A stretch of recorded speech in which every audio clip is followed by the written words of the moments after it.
नमस्कार दोस्तों, हमारी आज की कहानी है बहू करती थी पड़ोसियों से झगड़ा। सास ने निकाला सुधारने का नया तरीका। कहानी पसंद आए तो चैनल को सब्सक्राइब जरूर करें। नेहा का आज फिर किसी पड़ोसी से झगड़ा हो गया था। वो भुनभुनाती हुई घर आ गई। रमा हमेशा की तरह नेहा को समझाने बैठ गई कि तू अपना बोलने का तरीका सुधार ले, वरना एक दिन अकेली रह जाएगी। आप तो बस मुझे ही गलत साबित करने पे लगी रहती हो, क्योंकि आप मेरी माँ नहीं सास हो ना। नेहा ने गुस्से में बोला। बेटा, माँ नहीं हूँ पर माँ जैसी तो हूँ ना। अगर आज तेरी माँ होती तो वो तुझे यही समझाती ना। रमा ने प्यार से नेहा को समझाने की कोशिश की, पर हमेशा की तरह उसने सास की बातों को हवा में उड़ा दिया।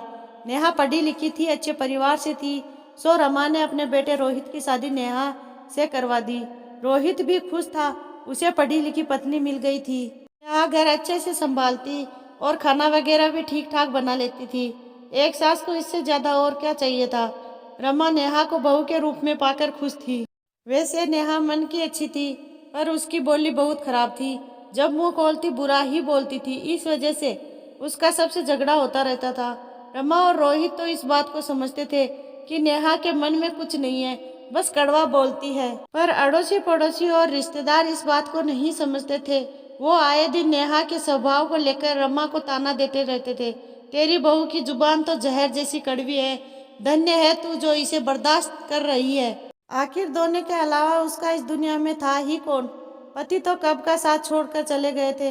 नेहा भी रमा से प्यार करती थी, बस उसका अपनी वाणी पर नियंत्रण नहीं था। रोहित भी नेहा की इस आदत से परेशान था, पर कुछ नहीं कर सकता था क्योंकि नेहा समझने को तैयार नहीं थी। जब लाख कोशिश करने के बाद भी नेहा में कोई सुधार नहीं हुआ तो रमा को चिंता सताने लगी कि अभी तो वो नेहा की बातें संभाल लेती है, पर उसके जाने के बाद इसका क्या होगा। समाज वाले के साथ तो वो कैसे निभाएगी। जरूरी नहीं भविष्य में सभी लोग अच्छे ही मिले जो उसके कटु व्यवहार को बर्दाश्त करे। एक दिन रमा नेहा को सब्जी खरीदने के लिए पुराने वाले सब्जी बाजार में ले गई, जहां अक्सर वो नेहा की शादी से पहले सब्जी खरीदने जाती थी, क्योंकि नेहा तो अब ऑनलाइन सब्जियां मंगाती थी। आप तो पुराने ग्राहक हो हमारे, और क्या दूं। रमा ने फिर एक नज़र सारी सब्जियों पर डाली। सब बासी लग रही थी। उसका मन नहीं हुआ और कोई सब्जी लेने का सो बहाना बनाते हुए बोली, अभी तो आप बस आलू टमाटर और कांदा दे दो, मेरे पास ज्यादा पैसे नहीं है। अरे आंटी जी, पैसे कहीं भागे जा रहे हैं, फिर दे देना। देखो ये कटहल कितना बढ़िया है। कटहल हाथ में लेते हुए, आप तो उस दिन मांग रही थी ना। और ये भरते के बैंगन देखिए, एक भी बीज निकले तो वापस कर देना। सब्जी वाला अपनी सब्जियों को की ऐसी तारीफ कर रहा था कि रमा ना नहीं कर सकी। बोली, ठीक है भैया, कटहल और 2 बड़े बैंगन भी दे दो। धनिया मिर्च थोड़ा अच्छे से डाल देना। धनिया मिर्ची की टेंशन न लो आंटी जी, जितना लेना है ले लो। थैला है आपके पास? भैया, थैला लाना तो भूल ही गई। आपके पास कोई प्लास्टिक की थैली हो तो उसमें डाल दीजिए। प्लास्टिक की थैली पर तो बैन है, जुर्माना होने लगा है, इसलिए हम नहीं रखते। मेरे पास एक कपड़े का थैला है, उसमें डाल देता हूँ। फिर जब कभी आप सब्जी लेने आए तो दे देना। ठीक है भैया। पैसे कितने हुए? रमा सब्जी हाथ में लेते हुए बोली, वैसे तो 200 रुपये बनते हैं, आप 175 रुपये दे देना। रमा ने सब्जी वाले को पैसे दिए और सब्जी लेकर घर को चल दी। रास्ते में सास बहू बातें करते हुए जा रही थी। नेहा मुंह बनाते हुए बोली, माँ, मैं इसलिए सब्जी ठेलों वालों से नहीं लेती क्योंकि ये बची हुई बासी सब्जियां बेचते हैं, जबकि ऑनलाइन फ्रेश सब्जियां मिलती है। आज आपने कहा तो मैंने मना नहीं किया, पर आगे से अब कभी यहाँ सब्जी लेने हम नहीं आएंगे। जब घर बैठे सब्जियां मिल जाती है, वो भी ताज़ा, फिर बासी सब्जियां क्यों खरीदना।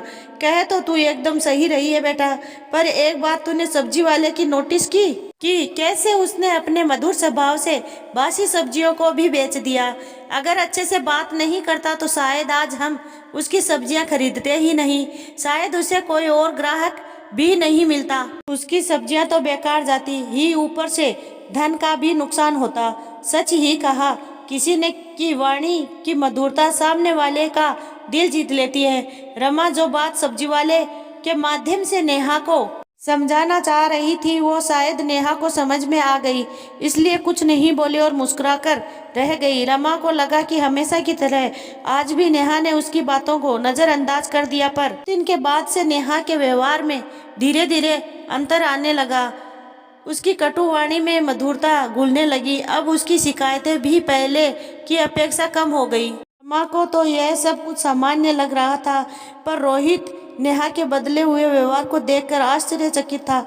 एक दिन जब सब चाय पी रहे थे तो उससे रहा नहीं गया। वो तंज कसते हुए नेहा से बोला, मैं कुछ दिनों से देख रहा हूँ कि हमेशा जहर उगलने वाली जुबान आजकल मीठा मीठा कैसे बोल रही है। आखिर ये चमत्कार हुआ कैसे?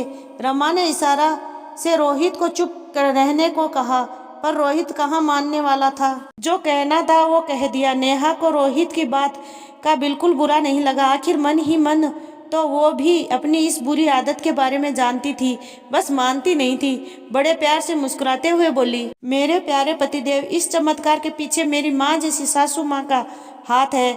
अगर वो उस दिन सब्जी खरीदने मुझे अपने साथ ना ले जाती तो शायद मेरी अकल में ये बात कभी न आती। ऐसा क्या हो गया सब्जी बाजार में जिससे मेरी बीवी को बदल दिया? रोहित चेहरे पे कुटिल मुस्कान लाते हुए बोला।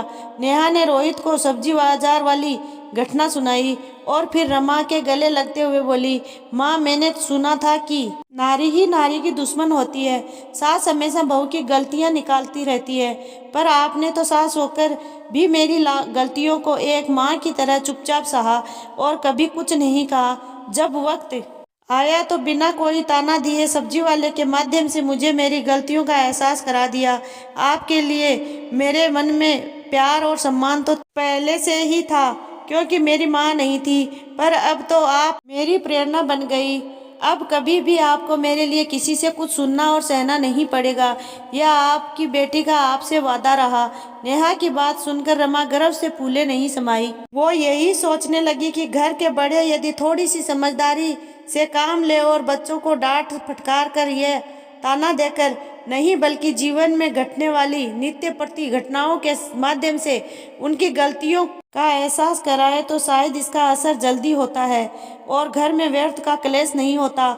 सबसे बड़ी बात तो यह है कि बड़ों का आत्मसम्मान भी बना रहता है, यानी सांप भी मर जाए और लाठी भी ना टूटे।